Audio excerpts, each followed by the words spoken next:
Well, thanks, Dr. Ortiz, for that really thoughtful and I think very insightful talk about oral history. Wow, that was amazing. Thank you. Well, as you said, my name is Deborah Hendricks, and I am, my title, I guess, is the Digital Humanities / Tech Coordinator here at the Samuel Proctor Oral History Program at the University of Florida. Before I go on, though, I just have to say how privileged I feel, because each and every day I'm just humbled all over again for this amazing opportunity to learn from these stories that I hear every day, just new ways that define us and maybe refine us as humans. It's you have been doing it for 20 years now, and every day is different. I mean, where can you say that? Okay. Well, we could go on and on about that sort of thing, how enriching it is for the people who hear it, for the people who interview our narrators and the narrators themselves. All of that deserves its own workshop, because after those sorts of sessions, everyone is transformed in a very positive way. But I thought here I would focus on what I think is the most useful for, people thinking about doing an oral history project. So I have to admit, this is video number 4 that I've made for this class, because I literally threw the other 3 away. I wasn't satisfied, because I'm trying to just basically retool our usual type of workshop to sort of keep up with how things are evolving, how the changes, the fast changes that we all feel every day. So usually in these other workshops, I would discuss gear choices, which is my favorite, actually. I love shopping for gear. But that's another story, too. And actually, those other videos kind of devolved into that, so out in the trash they went. But this time, I think we'll talk about the process, or the goals that we will hope to achieve, that are going to actually, in turn, directly affect what sort of recording devices you use and the associated peripherals. What is best for your situation, or what you can utilize towards these goals that you have access to. So in other words, this is kind of a custom, it's a custom kind of thought process for your project. Because really it'd be nice if we could just press a button and everything would show up at the door that you need. Boom. But no, that doesn't happen. No, it doesn't happen. And so at the end of this, when we get to the classroom, my fervent hope is that we'll be able to discuss each and every different situation that everyone in here finds himself in, and what you think, how you think, just initially, right off the top of your head, how you think you could utilize what you have access to achieve these goals that I'm about to lay out for you. So, and basically I'm the one that's going to benefit from that. We'll all benefit, but me, I'm thinking about me. Oh, no, I'm sorry. Scratch that, if I remember to. So basically, here's the 4 things that we're going to talk about. Number 1, record, and how to record.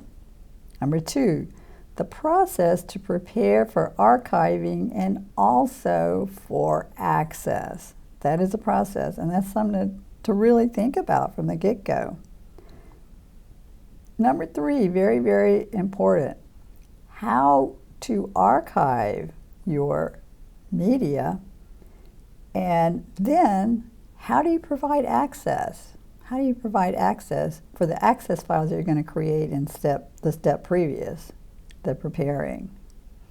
And number 4, really the main goal for the entire, like the end of the entire process is creation. Creating teaching aids, creating podcasts, creating little videos, documentaries, all of that. Okay, number one, recording. So you have two main outlets here, audio or video, and video will include audio always, and that's a given. So clearly, from my point of view, everything should be video. And why? Well, you're going to get the visual cues, such as facial expressions, such as the hand gesturing, and that sort of thing. For audio, you just need a good recorder, and you need to pay very, very close attention to your environment. So the space is critical for either audio or video. But with audio, you have several advantages. It's 10 times less complicated than video.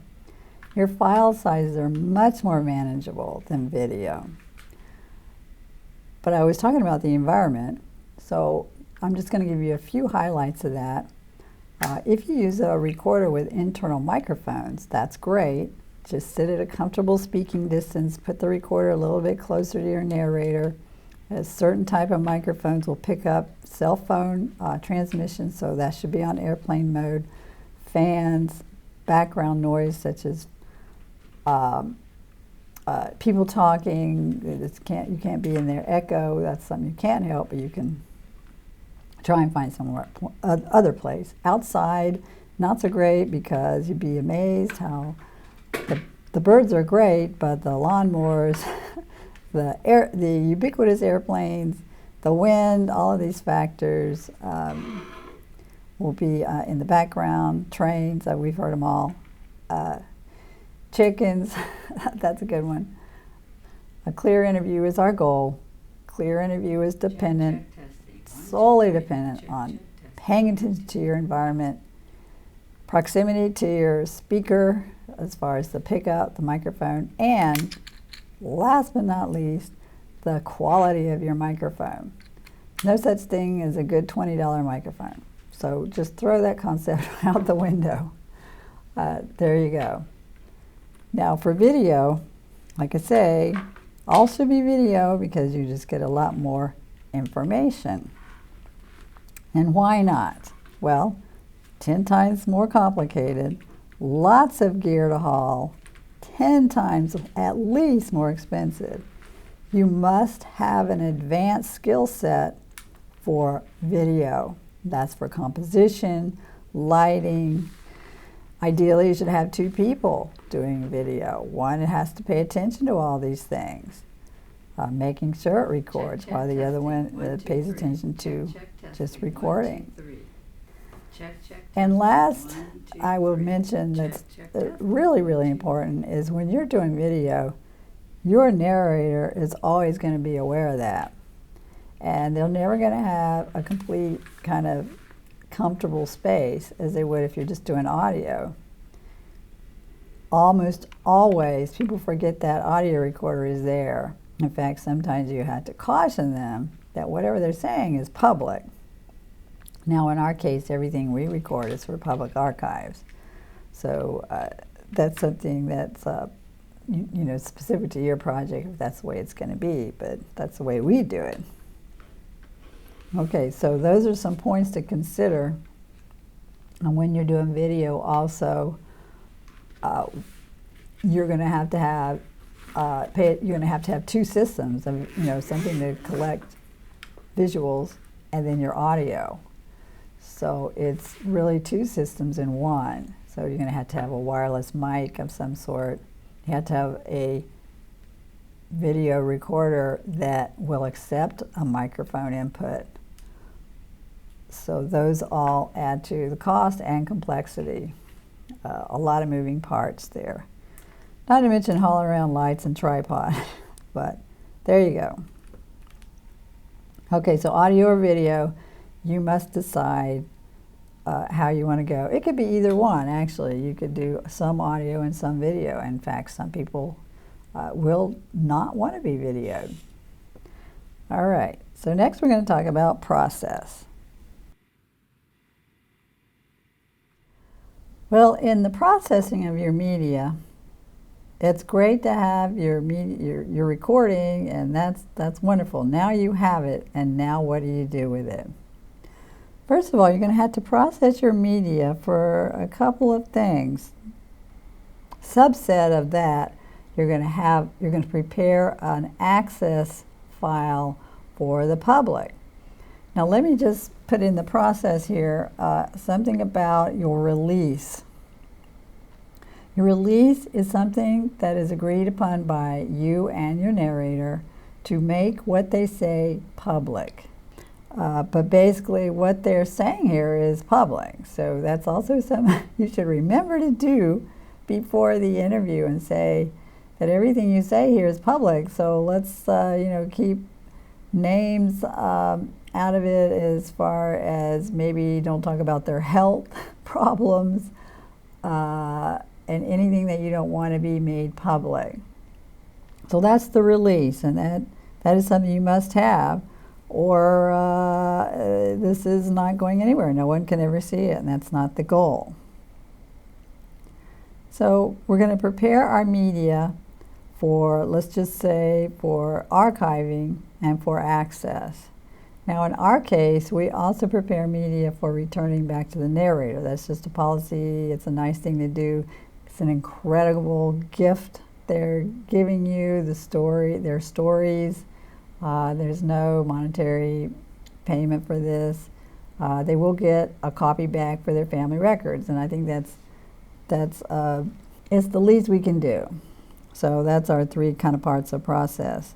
I'm going to just go through our process, and it's right here. We're into Pensacola. This is one of my hard drives. You can see I have hardly anything left here, 41 gigabytes. That's a 2 terabyte drive. So all that just to tell you that we do go through a lot of space. Space is the elephant in the room. But we'll talk about that later. So here is what I got back and how I was able to kind of organizing. Organizing is key. This is our cataloging system. So here's the name of our project. In this case, it's called the Alachua County African American Oral History Project. This is interview number 671 and so on, 672, 73. And that's just our internal catalog number. When it gets to the UF Digital Library, they're going to assign it a library ID number, and this will incorporate that in there, but it's a different number entirely. It's like, I don't know, pretty long number. So here we go, and these are some of the things that we've gotten back. This is not all the interviews. So here, in this case, is a 3-day, over 3 days. So we have July 6th. This is just the 6th, so here's the 7th. These are ones on the 7th, and then the 8th. And I try and do these in the field every day. I have to clear the cards and refresh them for the next day, and that means storing them on 2 separate hard drives in the field. Before you clear that card, make sure it's stored twice, or at least on your main archive drive. So that's your goal. Make sure you store it properly before you erase your cards, and that's a biggie. If you don't remember anything, remember that. Okay, so here, and let's take a look at what's in here. These have been already processed. So here we go. We have, in this case, these that say recorder, and I do name these. These came off the recorder straight up. Recorder 34, track 1 and 2. So I record that. And by the way, these are never touched again. Never touched again. So we save as this next one. There's 2 separate tracks. And look, there's only one of these, the wave. And these 2 have been joined together to make this one. And this has been optimized. So let's take a look and see what that optimized is. This is full resolution. Let's see if we can get some file sizes down here so I can show you. Okay, this one was 50 minutes and it was 291 megabytes. Okay, now the MP3, which is the access file for audio only, is a compressed version of this WAV file, which is this is the optimized and stitched together version of these two raw files, and we'll save those for posterity. And in a nutshell, we save those for posterity because things will always be improving as far as improving the audio track. So we never touch those. They're straight out of the recorder. Everything is there. Everything including, is this recorder on? That is there, and that's not public either, by the way. This is, so that has had things like, I have to go to the bathroom, okay, that's out. We have discovered people hate that in the final recording. So that goes out and it really has nothing to do with the recording anyway, the interview. And so those have been trimmed down at that point, but we never trim anything that we just don't consider to be important. No, we don't. But we do trim things like the phone calls, essentially. They get the phone calls in there, and we trim those out. We trim the beginning off. That's just, is this on, or, you know, what are we going to talk about in the interview, and that sort of thing is gone. And then at the end, also, when they say, thank you very much, that's the end of the interview, although typically we get a good story after that, but that's another story. So anyway, that is why this is such a big file, because take a look at this. This MP3 is the exact duplicate of this WAV file, only it's in the compressed version. And it is 48 megabytes as compared to 291. So that's why we have this as an access file. The difference is they tell me they throw away all the parts that human hearing is not capable of, I guess, interpreting. But any audio file will tell you that you still need those in to make it give it that rich tone. But it's perfectly acceptable for 99.9% of the population. And these are our 3 versions that you are going to archive. Even the MP3, you'll save these 2. But this one is your access version, and everyone will be very, very happy with that. And all of these are like that, see? In this case, we had some video. This is a different type of recorder. I might go into that, I'm not sure. But here we have, look, we have our 3 versions again. We have recorder 34 track 3, yes, even that's specific. By the way, these are recorded. In this case, we use 16-bit 48 kilohertz for sample rate. We have bumped that up to 24 bits per sample and 48. That's our recommended standard now. 51 minutes, 295 megabytes. So what did our optimized version give us? About the same, 295. And what is our MP3 here? Look, we have 2 dots there. Let's get rid of that.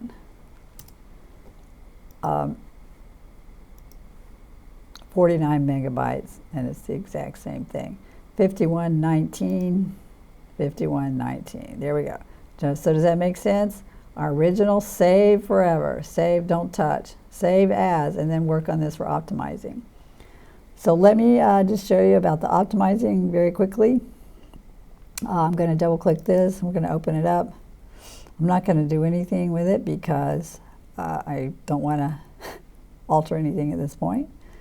So here is the program we use. It's called Twisted Wave.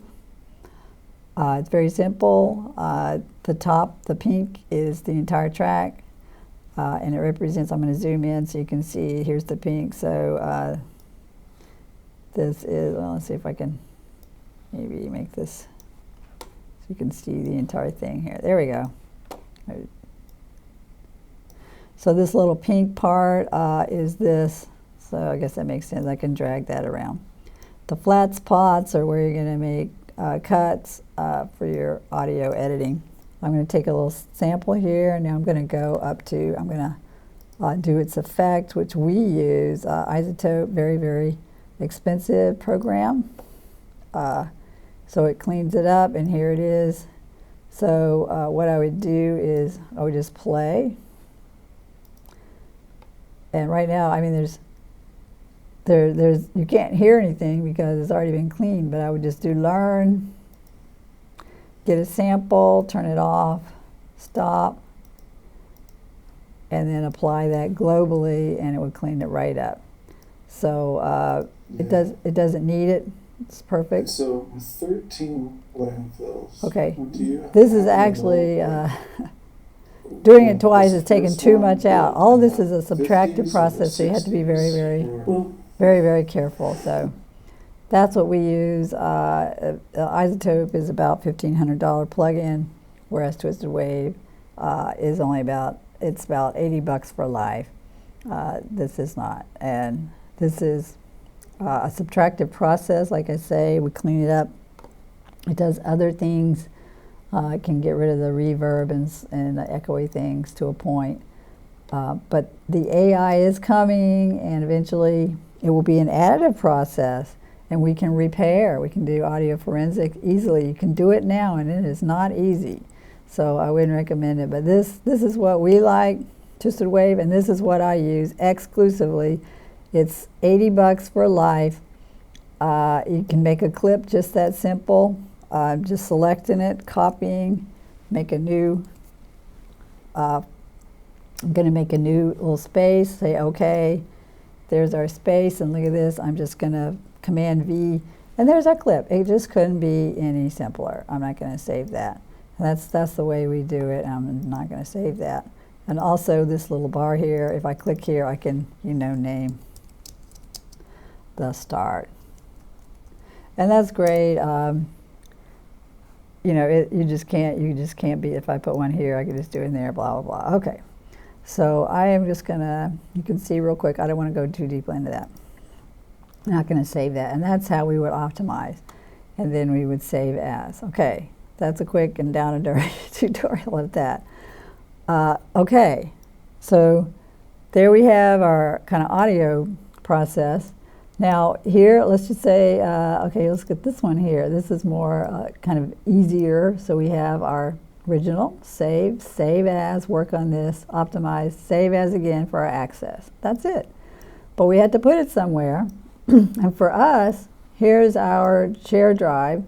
And we're going to put this, let's see, this is AHP 673. So I'm going to open this up. Here's this is literally our archives, not our archives, but our access, really, this is our access for internal access, not even to the library, because we have to get it to the library. Here's our AHP, and what is it, 673, so we're going to go on audio files. This is our organizing system. You have your own. Just showing you our process, and I'm trying to be fast here. So 673, we're going to go all the way down to 673. There it is. Powell and Lawrence, in this case it was 2. On the spreadsheet, I would put all their names, of course. Yeah, we keep a spreadsheet. And look, there it is. So it's in there. Okay, now that was our access, but what about our archive? Well, we have an archive. I have to connect to another server, and hopefully it'll just connect. There we go. And this is our real archive. So this is where it ends up, and this is a remote archive from the university. So it's redundantly saved, and once it's here, and that's it. So I'm going to close that out, and that is the real kind of the process. So we've prepared it for access, which was our MP3. We've saved our original, and we've made the full resolution optimized track. But this one down here is the original one that we saved. It came straight out of the recorder. That is the original, and that's the one you need to save forever and ever. Basically, these two are expendable because you can make it again from this. And as the new software comes by, this is the one you're going to remake these two from, and they'll sound better. Now, not all of them sound great. We have lots of them with background noise and so on and so forth. And that's the one, you're going to use that and use the fancy new software with the fancy AI, and we'll take all that background noise. Just remove it right from the mud. So I'm going to open up right now a video. This is a video editor. You had to put it in an editor. You had to import your media into an editor. In this case, it's Final Cut Pro. So let's take a look at this one here. Here's our timeline. Here's our clips that we've gotten in here. So it's a lot more involved and a big, giant skill set that you need with this. So let's play this one. Here we go, and I'm going to give you an example of what I was talking about, the different problems we have with audio. So, fast forward to 1997, I got married. My husband was in the Army, and we went to several military doctors who told us that we could not get pregnant. Okay, so let me just point out here that we do have a whole lot of stuff going on in the background. But here we have our microphone hooked up. It's a wireless mic, and I'll talk about that. But it's hooked up to the camera. Remember I said the camera must be capable of accepting a microphone jack. Not every camera has that. And if you start using your iPhone or your cell phone for that sort of thing, it's a slippery slope, and why not just get the camcorder from the get-go, because you're probably going to spend about the same amount of money. Trying to modify that cell phone to do this kind of work, in my view, is just a Pyrrhic victory.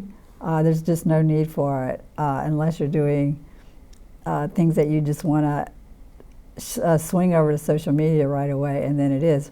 But I'm not even going there. This is for archiving. We don't care about instant in archiving. We care about quality. So don't forget that. We don't care about instant in archiving. We care about quality. There you go. Just couldn't be any plainer. So here's our little microphone, and that's how that works. So here's, and then you're going to have to export this out. I'll just say we'll just share it. Like say I'm going to, let's see if I can't get it over there, but it's, you're going to have to share it to different files. Here we go. So you have to, do the settings and all kinds of stuff. This is audio and video, different. This is high resolution, and so that's really high. And so all the way down to these kind of things. The H.264. It actually is MP4. Apple calls it M4V. Blah blah blah. So I'm not gonna save that, but I'll just say cancel it. And that's some of the things you'd have to do. For video, lots and lots harder, lots more satisfying, but you're going to pay for that satisfaction. So I'm going to go ahead and close that down. We're going to go to, let's see, the UFDC, which I already have loaded. So here we have the UFDC, and we're going to go into here and just say Cooper, and then we're going to get that to work somehow. There we go. So this is some things that we've already sent over. Here we go. And then what we get is this. Here's, for instance, here's this is going to be the transcript, which we haven't even talked about. But that, again, more about process here. And here we go. We have downloads on him. We have these nice little tabs. Isn't that great? Look, we can get the interview on MP3, and then we can play it right here. Isn't that great? So Alan, can you tell me about your early life growing up and something about? And there's a really good example of problems in background noise. So pay attention to that when you're doing audio recordings. And here we have our transcript again, just like before. So that's our goal for that.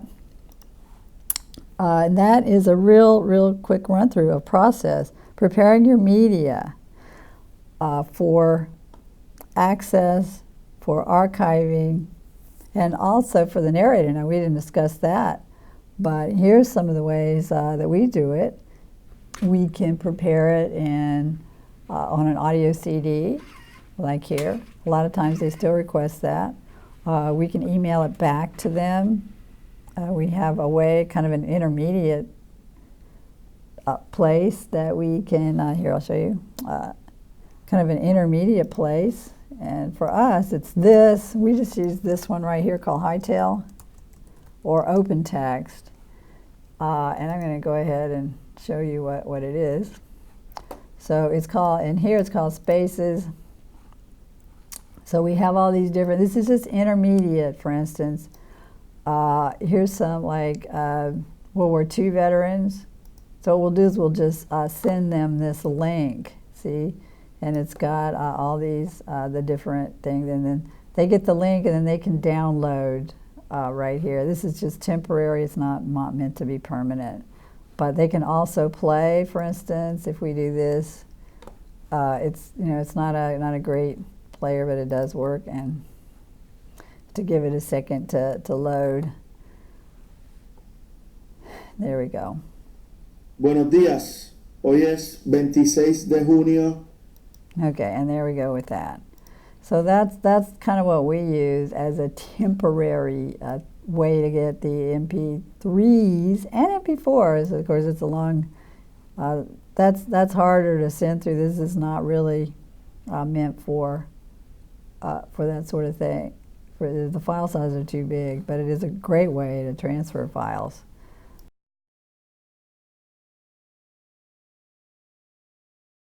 Okay, so let's kind of do a recap a little bit as we talk about archiving. So we have taken our recording that we laboriously prepared for and carefully recorded using good practices, paying attention to environment, working with video if you work with video. We have processed our interview according to how we want it at the end. So we want an access file. We want to save our originals. And we also want to provide some sort of return to our narrators. Now that could be even just a link to the interview, such as what we see here. I'm going to tell you about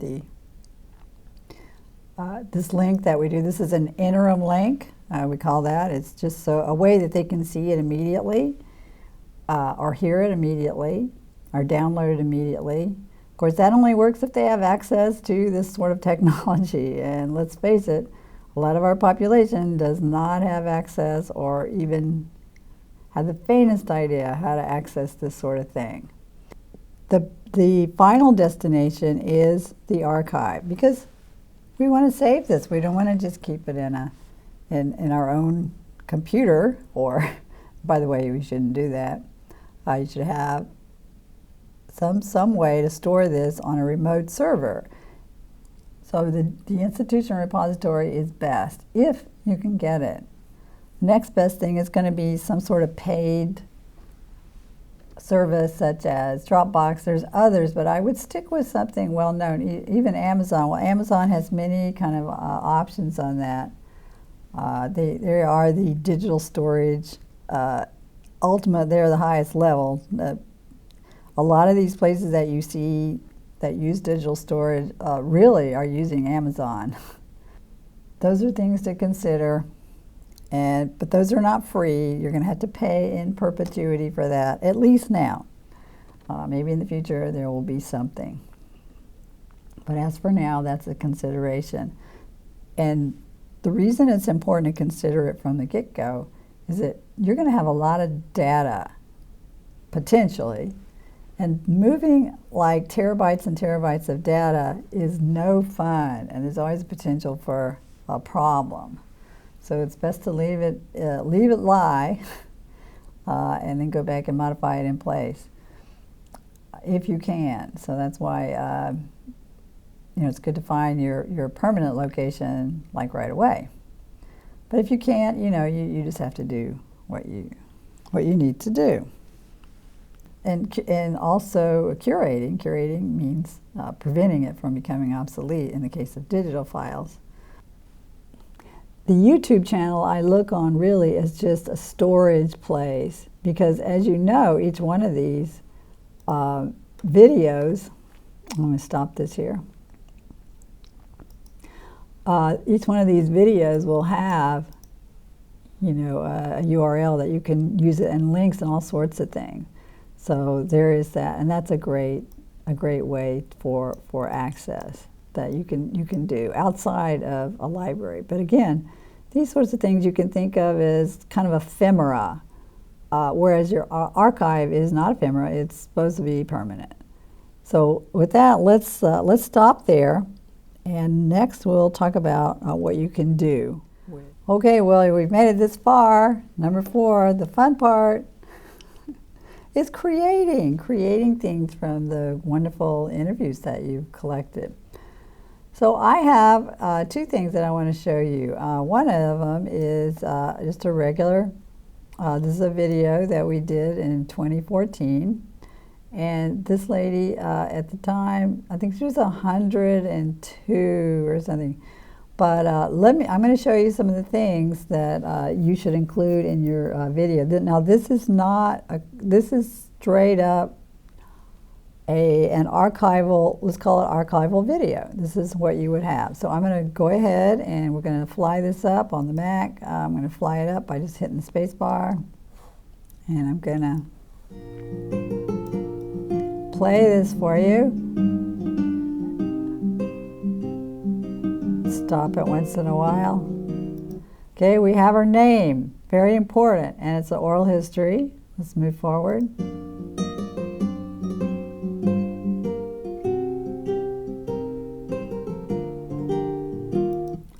The interviewer, very important, right? And this goes in the video. Now this is the video, this is the interview, but we've put this documenting pieces in the archival video. We're going to call this archival video, from which you would take clips.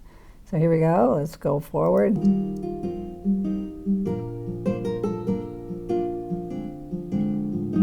So here we have, produced by us, Samuel Proctor Oral History. Here is our catalog number right down here. Okay, and in parentheses I put what it was. Here's her name, the date, and the catalog number. So let's go forward.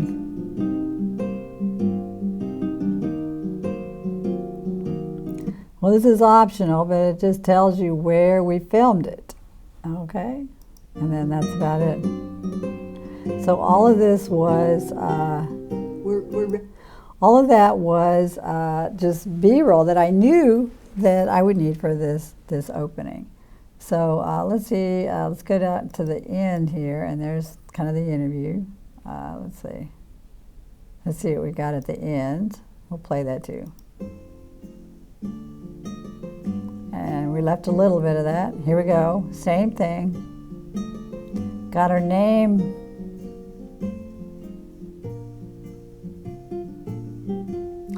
And now we will, same.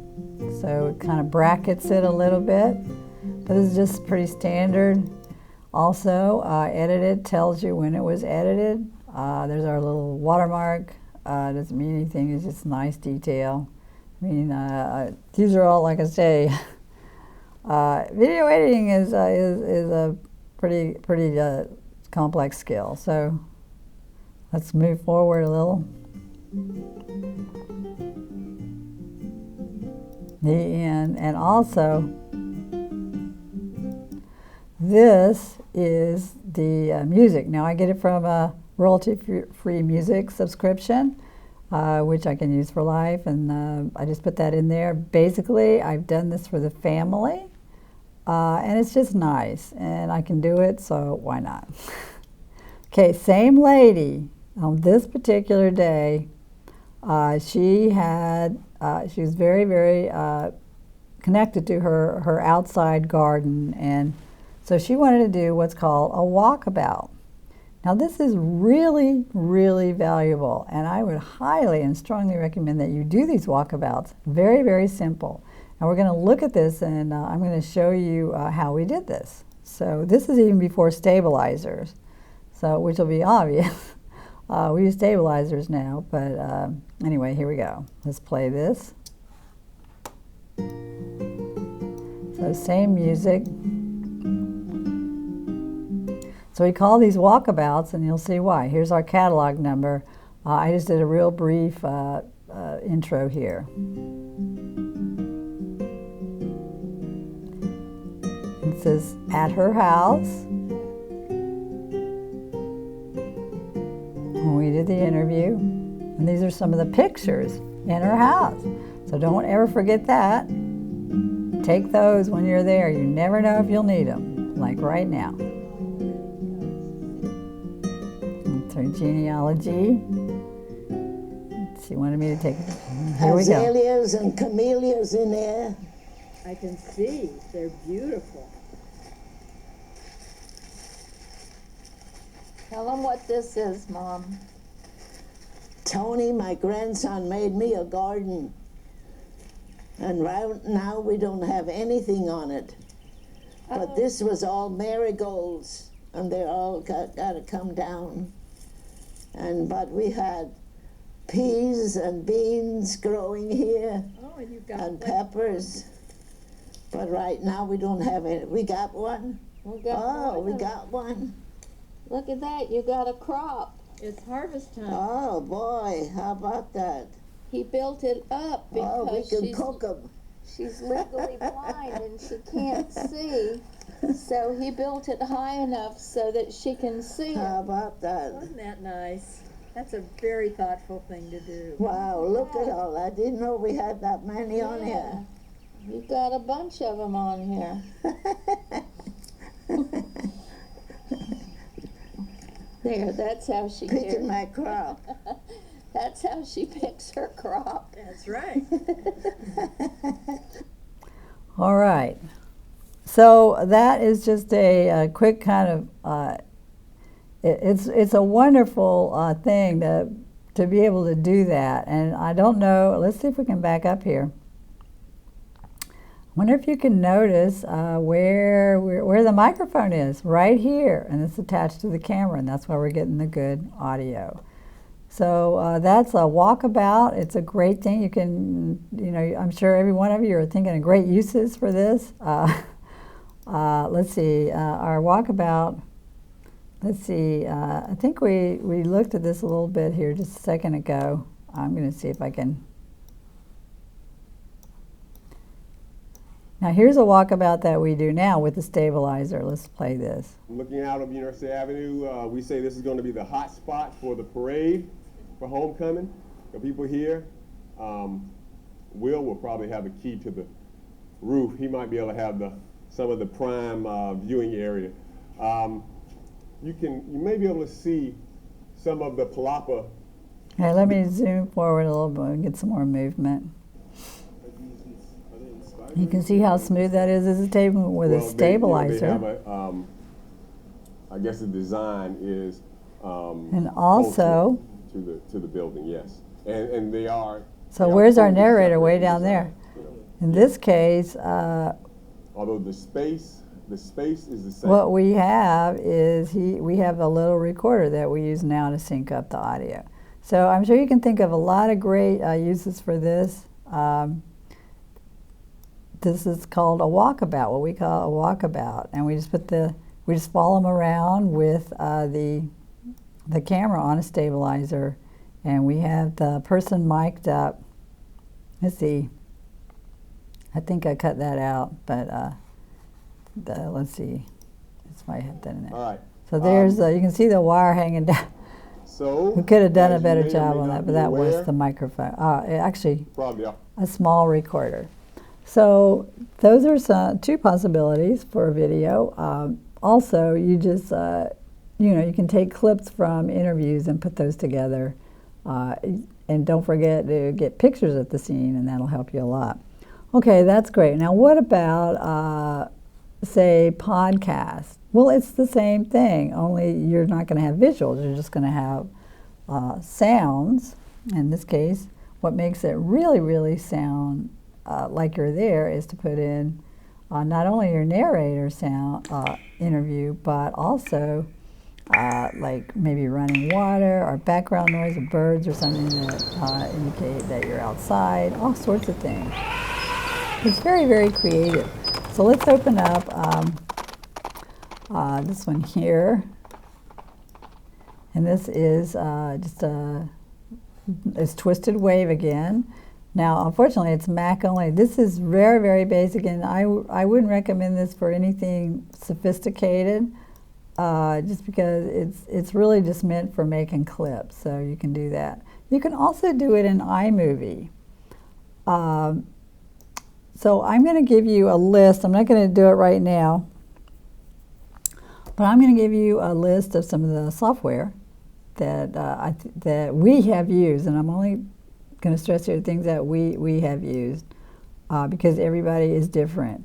But I would definitely stay away from little apps and things you never heard of, because it's just not going to be there for you in a year or so. They're not going to continue to develop that. So I guess that's about it for now. I'm going to put a gear list here in the video, and I hope that we have a lot to talk about in class. So thank you very much for sticking with me this long. And yeah, I'm looking forward to it. Signing off, Deborah Hendricks. Have a good one.